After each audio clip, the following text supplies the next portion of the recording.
YL300 or hydrogen-oxygen inhalation. Appearance display.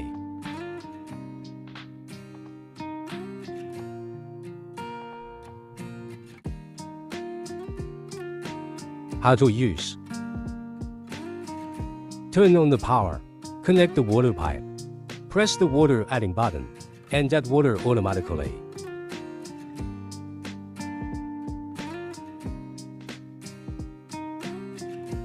Timing function, which can be set from 1 hour to 8 hours.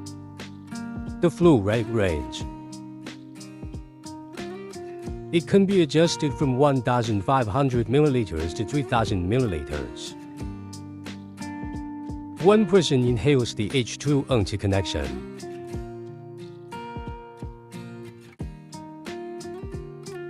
Making hydrogen water. Hydrogen dissolved rod connect to each port.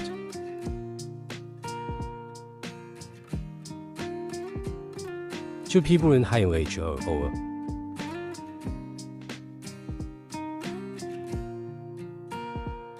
Connect to nasal tube on both sides.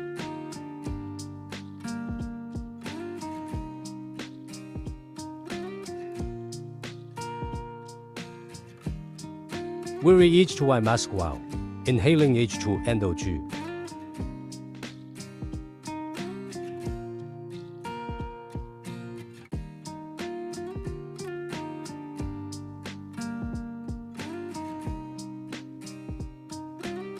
Drain water. Connect the drain pipe. Press drain water. Drain water automatically.